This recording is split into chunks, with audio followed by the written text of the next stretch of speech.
kind of quick. I didn't want to really take too much of your time. Your time's super valuable, but a bunch of guys here are super excited, dude. They've literally been waiting and asking me a ton of questions. So I've listed out a couple of questions that I'm going to write out, and I'm going to ask you. I'm going to have you give your take and everything like that, right? So one of the questions that before I even get into it, some of you guys that don't know Max, it's crazy if you don't know him.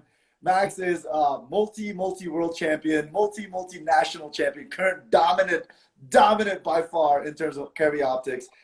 There's nobody close. Let's just put it that way. Nobody even close. It's scary, right? It's unfair almost. It's kind of like picking on little kids. No, I'm kidding. I don't want to blow him up too much, but basically it's the truth. Max and I have known each other for so damn long. 99, Max, right? Yeah, 99. And the crazy thing is, him and I have stayed freaking really close and good friends ever since. I would say, right? Yeah, for sure. And I think that's one thing a lot of people don't know. Like I don't know, maybe people do, maybe people don't, but I think that people don't know how good of friends we actually are, you know, and how long we've been together as friends. And I think between my dad and your dad, if we didn't stay close and didn't stay as boys, they would probably beat us pretty good. That's right. Max and I go way back. It's crazy how a friendship can stay so close and so good together and never have any kind of drama. Like Max and I would have some disagreements, but never had drama. It's crazy, right? And then here he is, I don't know, gosh, freaking 20 plus years later, and we're still just as close. He's one of the only instructors that I actually teach and work with. Just like him, very picky in terms of who we work with and stuff like that. But anyway, Max, you want to say anything else before we get started? No, man, I appreciate the intro. That was pretty nice of you, dude. But I mean, you know, obviously I've been doing this a long time. I love what I do, and you're one of the guys that, you know, not only one of my friends, but you're one of the dudes that I look up to.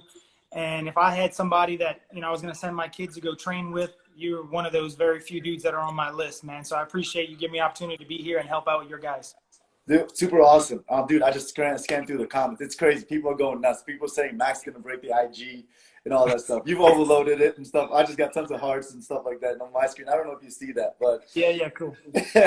All because of you, man. I got that head just right. I waxed my head today for y'all. All right, first question, Max. It's going to be a good one. First question. When did it click for you, both mentally and physically? And did you just keep pushing till failure in matches? I guess, you know, I would say it probably clicked. I mean, the more you win, the easier it gets. I'll just say that. You know, the first time you win a national championship, then the rest of them, I wouldn't say they're easy, but they're so much easier than the first one, you know, because you're mentally in a state where you believe in yourself at that point because you have the previous data. So I would say for me physically, it took me a little while to get where I wanted to be because I started really young. I was 8 years old when I started shooting competition. But by the time I was probably 15, I was winning some local level major matches, like state matches. But then, you know, once you start getting to that national level, you know, you have to remember like the late 90s, probably late 90s, you know, right around that time, Ty Jarrett was super dominant. Travis Tomasi was another dude who was super dominant. So I was coming in at a time when these guys are so technically correct that everything that I would do on the range, I would be way faster than them, but I was not consistent at all. So I would win some stages, but I would always be second or third at a match. In other words, I was like, you know, top 10 in the nation, but I was never the guy that could win it. And then just for me, man, you know, I joined the Army shooting team back in 99. And my first little bit of time there, I was very much self-taught. We didn't have a coach at the time. So I had to just go out there and grind and work every day and try to find ways to be better. And one of those ways that I found was through the mental aspect, working with some of the guys at West Point and trying to understand the mental process of what makes us tick, really, what makes us kind of get into the zone. I mean, everybody have seen, you know, Michael Jordan, Kobe Bryant, those guys, man, when they get in the zone, they are fierce and they can't miss. The goal looks this big, you know? So I was trying to find ways to put me in that zone. And I would just say this, you know, it took me some time for the physical aspect to get going, but it takes even longer for the mental aspect. And for me to be able to do it, I needed to look at myself and truly believe that I was the hardest working dude on the range, period. Like I couldn't go to the range and look across the range and say, man, that's Ty Jarrett. Man, that's Jerry Barnhart. Man, that's Doug Koenig. How can I compete with those guys? If you don't have a shot if it's that way, right? But I never could fake it. Like I had to truly believe it. And for me, I just had to work twice as hard as everybody else. And that made me feel comfortable. That gave me confidence. And that allowed me to win. So that leads me to like my next question, right? It's kind of a follow-up to that. I kind of feel and relate to a lot of what you're saying. We could say all day, oh, I'm the greatest and all this stuff, but unless you really put in the work, you can't really fake that walk. You got to walk the freaking walk, right? You got to put in the reps and all that stuff. So to you, when did that start happening, that when you stopped walking into ranges and going, oh my gosh, I'm in the super squad. Oh, goodness gracious, that's Todd Jarrett. Holy cow, that's Rob Latham. And I'm shooting against them. I'm actually beating them. When did that start happening? Or what was it more like what I did, where I was like, geez, this Rob Latham. And when I started shooting, I'm like, holy cow, I'm either keeping up or beating him. I think I'm leading right now. And it was one of those, like, I think I'm even right now. I'm where I need to be. Was it something like that?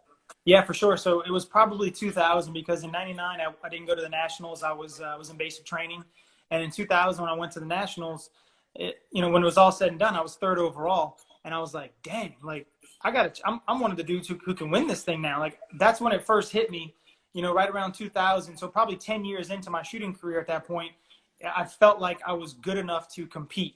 I wasn't good enough to win, but I felt like I had an opportunity to compete. And in fact, I went into the last stage and I could have won it. Like I was within 5 points between me, Barnhart, I think Todd Jarrett, and Henning Wahlgren actually back then too. Ooh. So dude, we were all right there, and I had a chance to win it. I just needed I needed one good stage.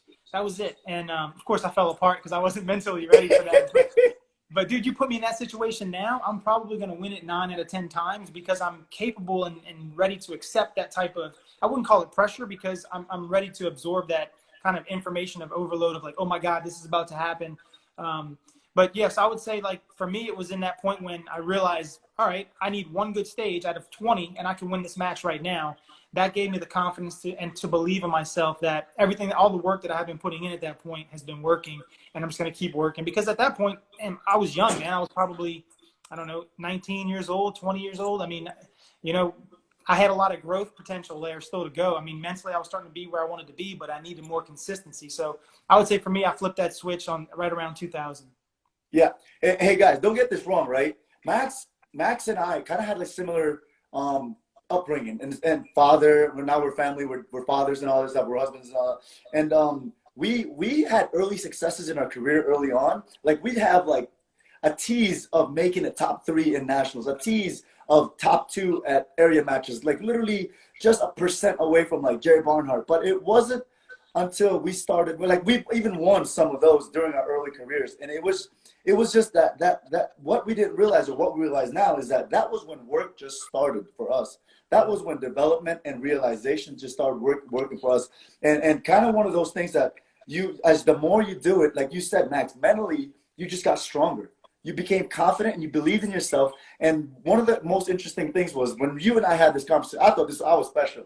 I was like, I'm the only one that kind of does this. I was like, maybe someone else does. You and I were having a conversation at Magnus Cup, because you and I actually shot together for the first time in a very long time. And the whole way through, I would say something like, oh man, I was like, I dropped 15 points. And you were like, yeah, I'm about 20 points behind where I would be right now. And I remember thinking, going, holy shit, this guy's doing exactly what I was thinking, because I'm trying to shoot against myself. If I'm doing good, I'm going to be within 50 points of my best self. And you were saying the same exact thing. Yeah. And I'm like, holy cow. So can you expound on that a little bit? Yeah, and that's funny for sure. Because I think even whether if you're at the top of the game or not, I think you're competing against yourself. Like, I can't control what JJ does. I mean, you're the best in the world at what you do. And if I want to put on an open gun and go compete against you, I can't hope that you fall. I can't hope that you're gun jams. I can't hope that you make an issue, because I can't control any of that anyway, right? So all I can control is myself. So I try to look at it this way. When I go to a match, if I'm a new shooter or a world champ level shooter, I need to control what I can control. So I want to shoot my best performance. So let's just say, for instance, if I think on this course of fire, my best performance would have been 10 seconds, and I'm not going to say all these. Let's say it's a 100-point course of fire. Let's say I drop 3 Charlies and I'm shooting major, so I'm down 3 points. What could I have done to make that run better? So let's say, just for easy math, let's say it's a 10 hit factor, meaning points per second. So let's say, okay, maybe I had a hesitation leaving a position because I thought a piece of steel was falling, but it wasn't. I had to go back and shoot it again, so an extra shot, or I had a bad reload, whatever it was. I added all this up and I thought, okay, maybe I lost about 1.25 seconds to myself. So that means I lost about 12 points on the stage. And let's say I dropped 6 Charlies, for instance, and I thought I should have dropped 3 Charlies. So I lost 12. Yeah, I'm back. Yeah, I mean. Yeah. I had somebody calling in. Sorry, man. They're rude. So they're rude. Let's say I lost 12 points on time, and I lost maybe 3 points on points. So that's why I come to the realization of, hey, I lost 15 points to myself. Now, if you want to beat me or somebody else wants to beat me, they got to shoot pretty damn good if I'm within 15 points of myself. But that's kind of the mindset that I have is like, look, I can't control what anybody else controls. I can't frustrate myself if I'm not saying you, Jay, but I'm saying there's other people on the squad that sometimes get deltas when they should be misses. They get doubles sometimes when they should be misses. You can't control any of that stuff, and it just makes you angry and it eats up at you. So the only thing you can control is what is your performance. So I just look at it like this. Hey, my best scenario would have been to run that stage a second and a quarter faster and to drop 3 less points. So best case, I lost 15 points to myself, and I do that every stage. And by the end of the match, if I'm within 90 to 95% of my ability, closer to that 95% range, dude, if I'm within 95% of my best, you got to shoot real good to beat me. And so that gives me a lot of freedom. I can make mistakes. I'm not worried about making mistakes. I can shoot a mic no shoot. A mic no shoot's only 2.5%. That sucks. I don't want to do it, but I'm not going to be so pissed like I used to be when I was back in the day. I would go kick rocks and look at the mountains and get so angry.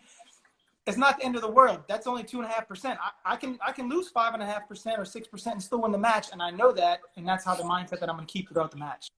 That's so awesome, guys. For some of you guys, that what he's saying, that it's basically what Max is basically, to me, the way I understand it and the way I apply it is that I go in the match shooting about 95 to 97% of my skill set, like where I'd like to be. And if I am within 95%, within 5% of what my best day could be, I feel really comfortable. So what that leads is the mentality of being able to accept and not be afraid of mistakes. So you kind of just shoot your own game and take a little bit less pressure, because there's already enough drama and pressure shooting the match, especially when you're shooting within Super Squad. There's a lot of drama, especially nowadays, certain things that people say on the internet and all that stuff. And so it builds up and leads up to the match and all that stuff. So it's a really cool thing, because mental strength really and mind game is a very big thing for our sport. Physically, we can train. Like I train 6 days a week. I just can't shoot as much. But I do train physically as much as I can, and now, I dry fire and all that stuff, but I just can't shoot as much. Whereas some people can shoot a little bit more, work out a little less, and their shooting's a little bit more on par with their timing and all that stuff. All that comes together at the end in the match. It's just all about execution, and then whoever can handle less pressure, I guess, or clear mind. That's what it really boils down to. So, Mac, that's awesome, man. You want to add anything to that before I just ask you the next cool question? No, I would just say, look, the only thing I would add to that is, if you want to get the best performance, we're talking mentally, we're talking, trying to surround yourself with the right type of people. You got to stay positive. For me, I try to surround, if you guys that are watching this feed right now, you probably see the type of guys that I shoot with all the time. JJ is going to be on my squad. Travis Tomasi, Shane Coley. There's certain dudes, Blake Maguez, there's certain guys that are going to be on my squad all the time. And it's not by accident. It's because I choose to surround myself with the type of people that I want to associate with, that are going to lift me up and not bring me down. I don't want any negativity. I don't want to have to deal with any of the BS. I just want to have fun, because if you have fun, you're going to do well. And if you do well, you're going to have fun. So I would just recommend surrounding yourself with the right type of people, keep your circle small, and just stay humble. That's one of the most important things too. Damn right. Stay freaking humble. We've been doing it for a damn long time.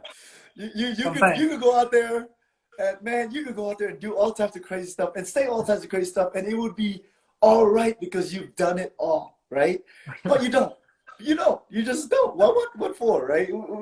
You support the sport. Man, I got 10% left on my battery, so it's gonna die quick. This guy. I'm gonna have to switch over, but dude, I'm sorry. Things were crazy this morning. All right, but anyway, next question, Max. How do you prepare leading up to the match? Let's say this is like a 3-part question. Let's say you're about a month away from the match.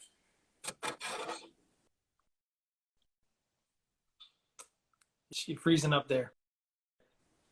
You there? Okay, yeah. Yeah, I'm here. Yeah, what happened there? I don't know. I think it froze. All right, did you get my question? No, so all I heard was there's a 3-part question leading up to a match. What you got? All right, so let's say you're a month away from the match. What are you doing? You're heading up to the range. What are you doing? Yeah, so I think at that point, if I know what's going to be at the match, I'm going to start kind of addressing my training plan based upon what type of stages I think will be there. If I'm lucky enough to see what the stages are online, I might start digging through some of that stuff and saying, okay, these are the start positions, these are the arrays that I want to work on, things like that. But if I don't know, then look, if I'm going down to South Florida, I know what type of matches Shannon Smith runs. I'm going to train accordingly. If I'm going on the West Coast, I know what type of matches they have, so I'm going to train accordingly. So I do my best to focus on, doing my homework, knowing what to prepare for. But yeah, a month leading up to the event, I'm going to be working on what I call my non-negotiables. That's my stance, grip, draw, reloads, transitions, really focusing on, I wouldn't say the fundamentals, but I would say the essentials of speed shooting and trying to push myself, trying to get better, right? It's okay to make a mistake a month leading up to the match. I want to find that kind of threshold and say, whoa, that's it. Let me pump the brakes right there. But before I do, let me push a little harder and see if I can't make myself see a little faster and figure out why am I breaking down? What are the problem areas? I don't just want to say, man, I shot 3 deltas and 2 Charlies on that course of fire because I went too fast. Well, I want to figure out where the breakdown was. Where was the disconnect? Was it in my stance and grip? Was it in my vision? Was it in my entries and exits? Those are the kind of things, and then I can dissect those leading up to the match. So here's the cool thing about that, right? I just want to add, Max, and correct me if I'm wrong. Max there used the result of his run to break down and basically focus on the process that needed to become a successful run, right? So instead of focusing on the result, like I did bad on that, I got to do better. No, that's in the future. I got to do better. I don't know what's going to be dead, but what made me suck at this moment in time, what I just ran. What made me suck? Was it, like you said, my visual, my trigger, my sights, my grip, my stance, whatever? Was it my positioning? Then you connect that and you make that change. You make like 1 or 2 changes, run it again, and then obviously you're gonna start seeing some sort of improvement and stuff like that. But by using the results, not focusing on it, using the results to be able to break down what you need to break down and essentially move on. All right. Do you have anything else to add before we move on to the second part? Second part question. Let's say you're 2 weeks away. Does it change for you? 2 weeks away? Yeah. 1 to 2 weeks away. Yeah, okay. So now I'm 1 to 2 weeks away. I'm still doing some homework. I'm checking to see what type of weather they have at the event. How else I might be able to prepare. I'm trying to get any details. I'm starting to text friends who might live in the area. Hey, did you swing by the match? Or did you see the stages yet? So I'm trying to get some information so I can just get some last minute training in. But at that point, I'm going to start dialing it down and try to start creating more consistency in my shooting, as I get closer to the match, because I don't want to go there like this wild child like I used to be back in the early days. And I would, run a course of fire a second and a half faster than everybody every stage, but I would be, double. I remember, I'll never forget one time I shot a match and I was shooting with Ty Jarrett and I crushed his time on the stage and I dropped, I think it was like 27 points, but I didn't have a miss. It was just 27 points down. And he was like, God damn, Lil Mac, I didn't know you could drop 27 points and not have a miss. What the hell wrong with you? And I'll never forget it. But anyway, I don't want to go back to that. So I start working on my consistency and performance of being able to perform on demand within that 90 to 95% of my ability. If I can approach 95% or better, I'm going to do that, but I'm not going to go 110% speed. And I want to start kind of, making sure I'm doing the right thing and seeing the right things, being technically correct in my training. Awesome. Max, I'm gonna ask you it's kind of an off topic, but you bring it up a lot, right? And then I've seen it asked here a couple times already before I ask the last question. Basically, how do you know what's 95%? How do you know what's 100%? How do you develop that, basically? Yeah, for me, it's all visual. If I can't see, then it's too much. So if I can't see, so awesome. If I can't see and process, yes, I'm out of control. And if I'm out of control, I will not be consistent. Preach it, Max. Oh, I'm getting so excited. But for me, it's like, if I can't see it, there's no way I can duplicate it. There's no way I can be consistent. So if I'm going at a speed in which I cannot process the data, I'll never be able to compete with a guy like you. And if I want to go to your level, if I want to get to your level, if I'm somebody watching this feed right now and I say, man, I want to shoot as fast as JJ. If you try to shoot as fast as him, you're talking about saving hundredths of a second in actual trigger speed, right? And if you beat him, if you try to go up to his speed, like you say, hey, you know what? I'm going to shoot. He shoots a 15 split on average. I shoot a 20 split on average. I want to shoot 15 splits, so I'm going to shoot 500ths of a second faster. There's 10 targets. Guess what? You just saved a half second. Big deal. But now you've asked yourself to shoot 30 or 40% faster than you're capable of shooting. But guess what? He's at his 95% speed. You can't compete. So if you want to be able to go at that speed, you have to put in the work and the time of the most boring stuff you've ever heard of, stance, grip, and really focusing on the fundamentals of what you're seeing. If you want to see faster, you got to have a better recoil management process. So for me, when do I know if I'm outside of that zone, when I come off of the stage at Smoke and Hope and I shot a run on Smoke and Hope and I say, dude, I didn't see anything but the last shot. That's all I saw. That was too fast. That was a Phil Strader run on Smoke and Hope. So that's awesome, man. It's what I say, right? It's not like, oh yeah, you got to go practice and see what your 100% on a 4-target array is. You don't know what that's going to be on a match. Like, things change in a match. I tell guys all the time, I could shoot literally in the morning, like 10 a.m., and then shoot a match in the afternoon. And my gun, the first time I pull that gun out on that first stage, will feel a little different. My performance will be a little bit different because certain things change. My pressure, what I see in terms of visual, because I'm nervous and all that stuff, where the pressure is there, whatever, right? I don't like using the word pressure, but not here. That's neither here nor there. But it's all what I see. It's all how fast and what I'm processing. If I'm going a little too reckless, I like that word reckless. It's barely clinging on to a hit on target. And so well, I walk out of the stage going, holy cow, I don't really know what just happened, but I think I had a fast time. And that's when you talk about, like, you drop like 13, 15, or sometimes 27 points and not having, like, right? It's easy to do in minor, by the way, but that was in major, so that was hard to do. All right. So anyway, here's one of the last question. What is your mindset and how are you prepping yourself to, if there is any more prep left? Yeah, I mean, I think there's still work to be done when you get to the match. So I have before matches, during matches, and after matches, I have a mindset and a prep and kind of a post-match thing that I do. And when I'm at the match, it's super, super important, number one, to make sure I eliminate the fear of the unknown. So I go to the range, I meet the staff, I sign up early, I do all my check-ins, I do whatever I can do to avoid being late or getting to the range late and feeling like I'm scrambling, right? Because I don't want to have any of that additional anxiety, because typically when anxiety goes up, performance goes down. So I don't want to have that issue. So I'm trying to do all the work ahead of time. And then the day of the match, like I said before, it's making sure I'm early, making sure I'm surrounding myself with the right type of people. And I'm in a mindset that I'm happy, I'm positive.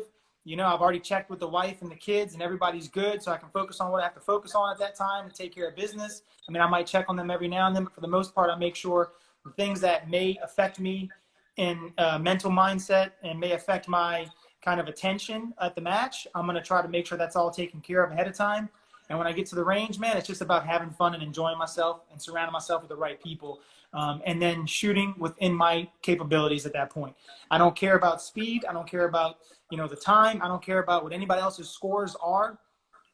For me, it's just carrying and preparing for that one performance that I have next, the next stage, the next shot, the next target array, whatever it is, just really truly focusing on what's going to allow me to get the best result. And look, we're not all being in a moment. Yeah, I mean, and look, we're not all perfect. Like, there's times when, I might take a peek and be like, damn, that was a good run that Jay had. How, what am I going to do here now? Like, we're all human, right? And so I'm not going to say that I don't notice other people doing well, but I have to do my very best to stay on track and really focus on the things that I can control and the things that are going to make me better. And I know in my own heart, if I'm on time, because I'm already prepared. I've already put in all the work. I can't do anything else with the match that's going to make me better. A wise man once told me, you are who you are when the buzzer goes off. You can't do anything about it. When the buzzer goes off, I can wish, I can hope, but shooting is not like football and these other sports that, I can will it more, I can want it more, I can push you on the line of scrimmage a little harder. When the buzzer goes off, it's all on me. I'm by myself.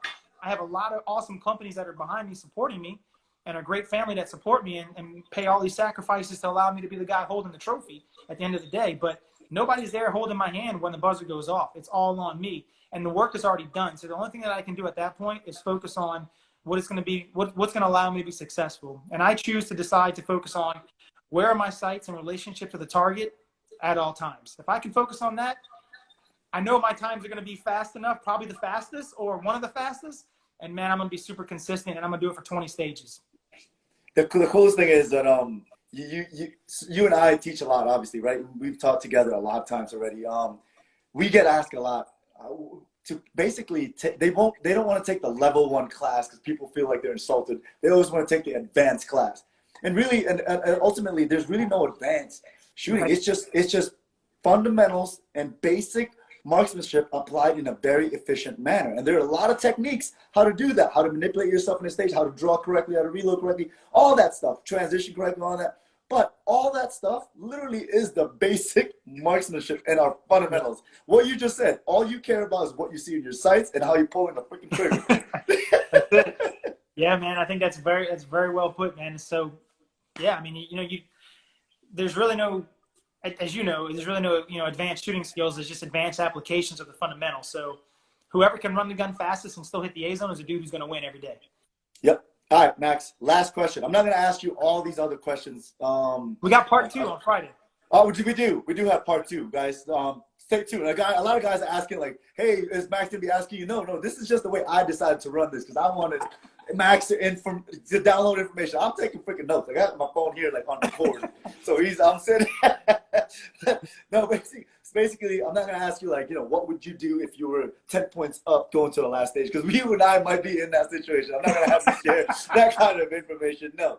But here's one thing. One of the things that you and I did one time, it was Max Pro Shooter Experience. If you guys haven't done that, you guys got to experience it.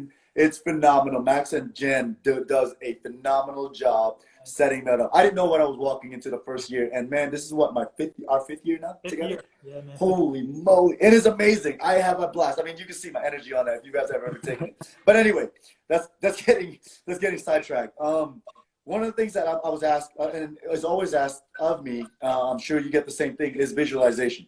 Yeah. And I remember one time we were teaching a class together, and I remember I was like, I'm going to give you guys my answer now to the class, to the group that I had. And I said, don't say what I said. I'm going to have Max and Travis say this. I'm going to ask them the same question, and I'm going to see what they say. And remember what it was? It was basically like A through freaking C was the same exact thing between you and I, right? So I'm going to ask you that to share with everyone here, if you don't mind sharing that. Sure. Visualization. Yeah, I mean, I think visualization is extremely important, for me, and I think everybody here probably uses it, whether they know it or not. I use it in business, I use it in life, I use it in everything, and really shooting has helped me get to that point. But what happens within the visualization process is your brain essentially is the hardware, right? And whatever you're trying to do or trying to accomplish is the software. And I'm trying to download that software onto the hardware, if that makes sense. I don't know. I'm not a computer guy, but I'm trying to give you an analogy and to say that for me, I'm trying to download and process whatever it is I'm trying to accomplish.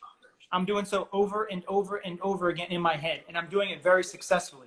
I'm seeing things clearly. I'm seeing things vividly. I'm seeing the brass fly out. I'm seeing the gun operate. I'm seeing the dot lift. I'm seeing myself looking at a specific spot I want to come into a position on and the gun coming up on time. I'm seeing all the smallest minute details. So that way when I go to it in live fire, my brain doesn't know the difference if it was pre-programmed or not. It doesn't know if I ran it 100 times or no times. So by the time it's time to go for real, I can just simply sit back and just click the autopilot button and it just goes. And I think all of us go on autopilot when the buzzer goes off, whether we like it or not, whether you're prepared or not. And whatever you prepare for is what you're going to see. Sometimes we come off the line and we say, man, I could have did that better. I could have did this better. Not really. That's what you were prepared to do. Like, could you do it better if you had 100 times? Yeah, you can maybe get a better run. But if you get one chance and one chance only in a course of fire, then the way to operate that is to make sure you prepare as best as you possibly can. I'm not asking you to be one of those squad mates that don't tape, don't set steel, don't help others. I need you to do all those things. But while you're doing those things, why can't you be walking around with your eyes closed thinking about the entry on this position or the target array on that position or how the swinger is going to come from right to left versus left to right, how that might look and how you're going to track it. These are all these things visually that if we don't focus on, we will pay the price when it's live fire. So for me, visualization is extremely important. I use it in matches. I visualize the steel challenge every night before I go to bed, and I typically fall asleep somewhere in between, but I visualize it because it's something very easy to visualize because it's a standardized course of fire. So it's extremely important. And again, I use it in business before any meeting that I have, before this live event. I try to visualize what it might be like and how I can help other people to give the answers that need to be had. So for me, it's very, very important to visualize. That's super awesome, guys. So basically just to stay on top of, to kind of add on a little bit, not add on, basically just to say it in a different manner. Basically what Max was saying was that just to add as much detail as you can in your walkthrough. If you're visualizing a stage, do everything that you can to possibly get it in your system so you no longer have to think about it or there's no any surprises in as you run it, right? The last thing you want to do is actually try to think of going where am I supposed to go next? That split second, or what target is coming up behind this barricade? Something simple as that will screw up your run. But here's the thing, right? What Max is saying is all, it's all ingrained in his head, and a lot of his subconscious skill sets, meaning shooting, seeing the sights, presenting the gun, those all kind of take over as he goes through it. The only thing that's new on every match is basically how the targets present itself and the movement, how we move from stage to stage, the choreography. But shooting the target is the same thing as if he was shooting back home. So that's all he's focusing on. He's not really necessarily thinking how I'm going to pull the trigger on this one. He's just kind of feeling it through and seeing it according to what his information through his practice sessions and stuff like that. So it's pretty freaking awesome to hear that. And really what he was saying there was a lot better form than what I would have said it, because English is not my first language to my students. And I looked at my students, the guys were like, holy cow, that's exactly what Jay just said, just a lot better English. All right. So one thing, Max, let me ask you this one question. This came up a couple times, and it kind of leads me to the people are talking, oh yeah, let his subconscious thought and subconscious skill set take over. I want to know, because Shane and I have had this conversation, Eric and I had this conversation, you and I have had this conversation, but not nothing like right here in an open forum. I want to know exactly what your thoughts are. Like, picture a stage that you just shot, whether good, bad, or ugly. I want you to tell me exactly what where your brain goes as you move to the next position, or whatever it is. Are you thinking? Are you not thinking? I want you to take that. During our course of fire, while I'm shooting? Yes, while you're shooting. Yeah, while I'm shooting, I don't think about anything. Nothing. I mean, all that visualization was the work for me. So when I'm going in and out of these positions, like somebody asked me the other day, what do I do with my breathing? And it freaked me out because I don't know what I'm doing with my breathing. I don't know. I know I'm breathing because I'm not like, dead at the end of the course. So I must be breathing in between positions, in between transitions. So just where my head is just, I've already put in all the work and it's autopilot. And it goes to the point to where when I'm done shooting, somebody might be like, oh man, you lost a little bit of time when you slipped. And I'm like, I slipped? I don't even remember slipping, So, I mean, I'm so focused on running the program in my head. I don't really think about anything else. I can only be consciously aware of one thing as a human. So I worry about where are my sights in relationship to the target at all times. And that's all I'm focused on. Other than that, for me, it's grip, sights, trigger, meaning, good grip on the gun for recoil management process, good sight picture depending upon the distance or the difficulty of the shot, and a good trigger press. Obviously whenever I need to have that as well. But, so yeah, I mean, for me, I'm not really thinking about much. I don't try to overload my brain at that point. The work is done. I just try to be consistent and repeatable and gather as much information from that dot or the sight as I possibly can. Hell yeah. Heck yes, man. That's awesome. Super awesome. That kind of goes on top of what I think it's your mentor, but he's really my mentor. Rob Latham. He's been, around. He's that big old dude who dominated the sport a long time ago. And he's still freaking good as hell at this point. Like, he's still dominant as hell in his as old as he is and as banged up as his knees are. But he told me a long time ago, he's like, I think 2002 South Africa, and when we were there for the Worlds, he looked at me and he said, hey, listen, he goes, just remember this, don't be afraid to ever admit that you have to have more details in your walkthrough in order for you to keep it simple. And it took me a very long time what that meant.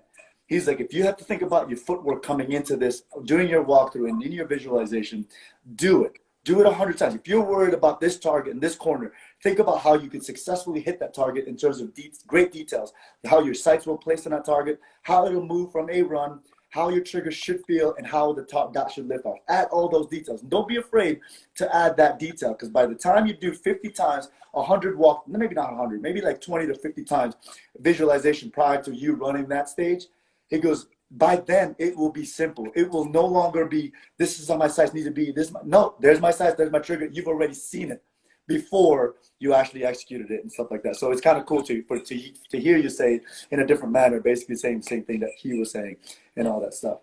Yep. All right, Max. I think we can end it here unless there's something you want to add. It's been phenomenal. It's a quick 30, 40-minute live, but I think it was perfect. I think I got so many. Oh shoot! It just opened it up. Listen, I was gonna show you guys how many text messages I just got. Literally, people telling me like, you and I need to start our own podcast. I'm like, I don't know if we have time for that. Our wives will kill us if we try to do something else. I think so. I had a 3-hour phone call earlier, and I was getting the evil eye. So. Oh, so that's great. Have you had lunch yet? Yeah, we're good, man. All right, awesome. It's all good. No, it's cool, man. Hey, it was a pleasure, dude, to hang out with you and do this. I think we should do more of it. So if you could join me on Friday, I'd love for you to join me on my live Friday night, 8 o'clock Eastern, and we'll have you jump on and we'll finish up part 2. 8 o'clock Eastern, so that means 5 o'clock my time, yes? Yep. Yes. All right, so 5 o'clock my time. I will literally be just preparing dinner, so it'll be all right. I'll tell Jess it's for you. And Jess likes you, so she'll be like, all right, it's just because it's Max. But she'll be around. All right, cool. Max, awesome, man. Great seeing you. I'm glad to see you guys are still safe and all healthy and all that stuff. You guys in good spirits. Everybody else, thanks for tuning in, man. We had a great time. Please stay motivated, stay sharp. This thing will be over soon as long as we do our part. Absolutely, bro. Thank you, guys. Be safe.